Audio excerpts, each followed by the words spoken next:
స్థానిక సంస్థల ఎన్నికలు ముంచుకొస్తున్నాయి. తెలంగాణలో కీలక పార్టీలు సమరానికి సై అంటున్నాయి. అత్యధిక స్థానాలను గెలుచుకోవడం ద్వారా సత్తా చాటాలని తహతహలాడుతున్నాయి. ఈ నేపథ్యంలో బీఆర్ఎస్ వ్యూహాలు ఎలా ఉండబోతున్నాయి? వర్కింగ్ ప్రెసిడెంట్ కేటీఆర్ పార్టీ నేతల్లో ఎలాంటి ఉత్సాహాన్ని నింపబోతున్నారు? Watch it. Congress, BRS, BJP స్థానిక సంస్థల సమరాన్ని సవాల్గా తీసుకున్నాయి. అధికార కాంగ్రెస్ తనదైన రీతిలో అడుగులు వేస్తోంది. 42% బీసీ రిజర్వేషన్ల అంశం తమకు కలిసి వస్తుందనే నమ్మకం కాంగ్రెస్లో కనిపిస్తోంది. అందుకు తగ్గట్లుగానే సీఎం రేవంత్ రెడ్డి, పీసీసీ అధ్యక్షుడు మహేష్ కుమార్ గౌడ్ పావులు కదుపుతున్నారు. బీజేపీ నూతన అధ్యక్షుడు రామచంద్రరావు బాధ్యతలు స్వీకరించడం ఆలస్యం కార్యరంగంలోకి దూకి జిల్లాల పర్యటన చేస్తున్నారు. ఆధిపత్య రాజకీయాల సమస్యలను పరిష్కరించి అందరినీ ఒకే వేదికపైకి తీసుకురావడానికి కృషి చేస్తున్నారు. స్థానిక ఎన్నికల్లో సత్తా చాటడం ద్వారా తెలంగాణలో బలపడాలని కాషాయ పార్టీ వ్యూహంగా కనిపిస్తోంది. లోకల్ ఫైట్ నేపథ్యంలో బీఆర్ఎస్ తిరిగి తన పూర్వ వైభవాన్ని తీసుకురావడానికి వీలుగా వ్యూహాలు తయారు చేసుకుంటున్నట్లు సమాచారం. ఎలాగైనా సరే మెజారిటీ స్థానాలు సంపాదించి అటు అధికార పార్టీకి, ఇటు ప్రతిపక్ష బీజేపీకి గట్టి పోటీ ఇవ్వాలనే తపనతో వర్కింగ్ ప్రెసిడెంట్ కేటీఆర్ కసరత్తు చేస్తున్నారట. రాష్ట్ర వ్యాప్తంగా చూసినప్పుడు అత్యధిక స్థానాల్లో గెలుపొందడం ద్వారా పార్టీ పరువు ప్రతిష్టలను నిలబెట్టడం వర్కింగ్ ప్రెసిడెంట్ కేటీఆర్ కు చాలా ముఖ్యం.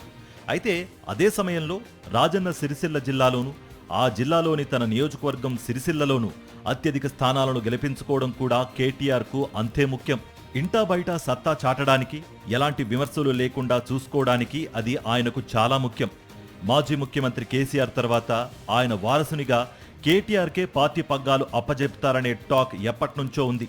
అయితే బయటకు కనిపించని ఆధిపత్య రాజకీయాలు ఎలాగో ఉంటాయి కాబట్టి ఈ నేపథ్యంలో లోకల్ ఫైట్లో సత్తా చాటడం, తనను తాను నిరూపించుకోవడం వర్కింగ్ ప్రెసిడెంట్ కేటీఆర్ కు చాలా ముఖ్యమని రాజకీయ విశ్లేషకులు భావిస్తున్నారు. సాధారణంగా స్థానిక సంస్థల ఎన్నికలన్నాక అధికార పార్టీకి విజయ అవకాశాలు ఎక్కువగా ఉంటాయి. అధికార పార్టీ ఎంపీలు, ఎమ్మెల్యేలు, మంత్రులు తమ పార్టీ పట్ల ప్రజా వ్యతిరేకత లేదని నిరూపించడానికి స్థానిక సంస్థల ఎన్నికల్లో విజయం కోసం అన్ని మార్గాలను ఉపయోగించుకుంటూ ఉంటారు. ఈ నేపథ్యంలో తెలంగాణలో అధికార కాంగ్రెస్ తన వ్యూహాలను సిద్ధం చేసుకుంటోంది. అదే సమయంలో కేంద్రంలో అధికారంలో ఉన్న బీజేపీ నిధులు తెచ్చేది, ఇచ్చేది మేమే అంటూ ప్రచారం చేసుకుంటోంది.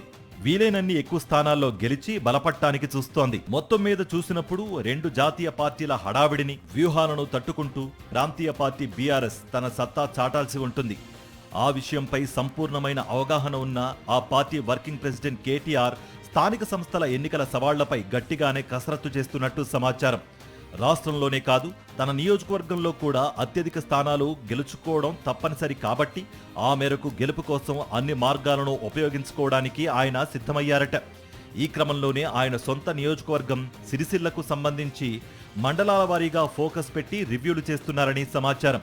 చుట్టుపక్కల నియోజకవర్గాల్లోని మాజీ ఎమ్మెల్యేల సాయాన్ని కూడా తీసుకుని సమీక్షలు చేస్తున్నారట. స్థానికంగా సత్తా చాటే అభ్యర్థుల ఎంపిక, కార్యకర్తల్లో జోష్ నింపడం, కాంగ్రెస్, బీజేపీల మైనస్ పాయింట్లు తదితర అంశాల వారీగా కేటీఆర్ తన వ్యూహాలు తయారు చేసుకుంటున్నారని సమాచారం.